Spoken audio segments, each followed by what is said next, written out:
Kita tidak bisa melihatnya, tapi mereka ada di mana-mana. Organisme kecil yang disebut mikroorganisme hidup di sekitar kita, bahkan di makanan kita. Meskipun sebagian besar tidak berbahaya, beberapa dapat merusak makanan dan membuat kita sakit. Pengacau kecil inilah yang menyebabkan susu berbau asam atau roti menjadi hijau. Bayangkan mikroorganisme seperti makhluk kecil yang mencari tempat tinggal. Makanan kita memberi mereka air dan nutrisi. Ang pesido butuh krimdren puluhin kemberjeri. Saat merathombu, pret wujud sien penditzen. San moderator saleh. Jadi, bagaimana sebenarnya organisme kecil ini merusak makanan kita? Mikroorganisme melepaskan enzim yang seperti gunting kecil yang memecah komponen makanan.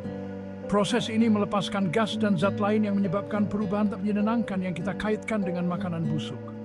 Bayangkan kita meninggalkan sepotong buah di meja. Awalnya buah itu keras dan lezat. Tapi seiring waktu, mikroorganisme mulai memecah gula buah, menyebabkannya melunak, berwarna coklat, jemcil side semed. Ada berbagai jenis mikroorganisme yang terlibat dalam pembusukan makanan. Bakteri seperti makhluk kecil bersel tunggal yang berkembang biak dengan cepat. Mereka sering bertanggung jawab atas bau susu asam. Jamur seperti bercak kabur yang tumbuh di permukaan makanan. Mereka tumbuh subur di lingkungan yang hangat dan lembab dan dapat menghasilkan racun yang berbahaya bagi manusia. Bayangkan bulu hijau kebiruan pada keju yang terlupakan.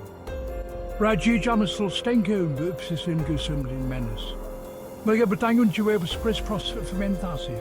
Demikian banget sebab buah maturasi sekian bobos seperti dan pisah. Bagian 4, rumah nyaman untuk kuman, faktor yang mempengaruhi pertumbuhan. Ada beberapa faktor yang dapat membuat makanan lebih mudah rusak. Suhu memainkan peran penting. Sebagian besar mikroorganisme tumbuh subur pada suhu hangat. Itulah sebabnya pendinginan sangat penting untuk memperlambat pertumbuhannya. Kelembapan atau jumlah kelembapan di udara juga penting. Lingkungan yang lembab memberikan tempat berkembang biak yang sempurna untuk mikroorganisme. Itulah mengapa penting untuk menyimpan makanan dalam wadah kedap udara. Tingkat pH yang mengukur keasaman atau alkalinitas juga dapat memengaruhi pertumbuhan mikroba.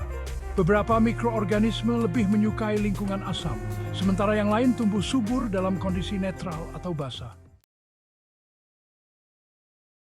Bagian 5. Makanan rusak, risiko kesehatan dari makanan busuk. Makan makanan busuk dapat memiliki konsekuensi serius bagi kesehatan kita.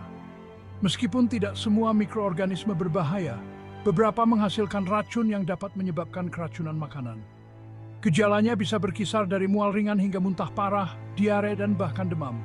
Dalam beberapa kasus, keracunan makanan dapat menyebabkan komplikasi yang lebih serius, terutama pada anak kecil, orang tua, dan individu dengan sistem kekebalan yang lemah.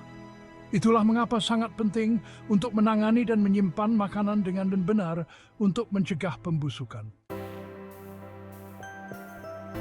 Bagian 6. Jaga kesegarannya, tips untuk mencegah makanan busuk.